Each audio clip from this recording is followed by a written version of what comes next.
To export the best places job market data, follow these steps. First, navigate to the Best Places website and click on the Job Market section.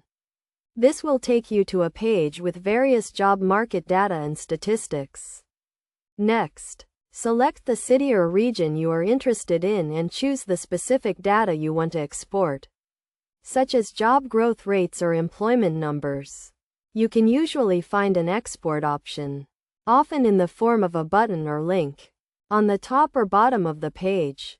Click on the export option and choose the format you want to export the data in, such as CSV or Excel.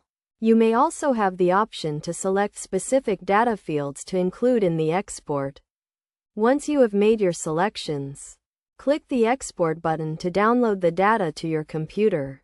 You can then open the file in a spreadsheet program or other compatible software to view and analyze the data. It is a good idea to review the data for accuracy and completeness before using it for any purpose.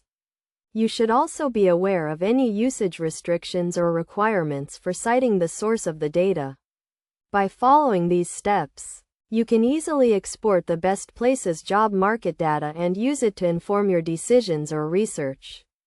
The key is to be methodical and take your time to ensure you are exporting the correct data in the desired format.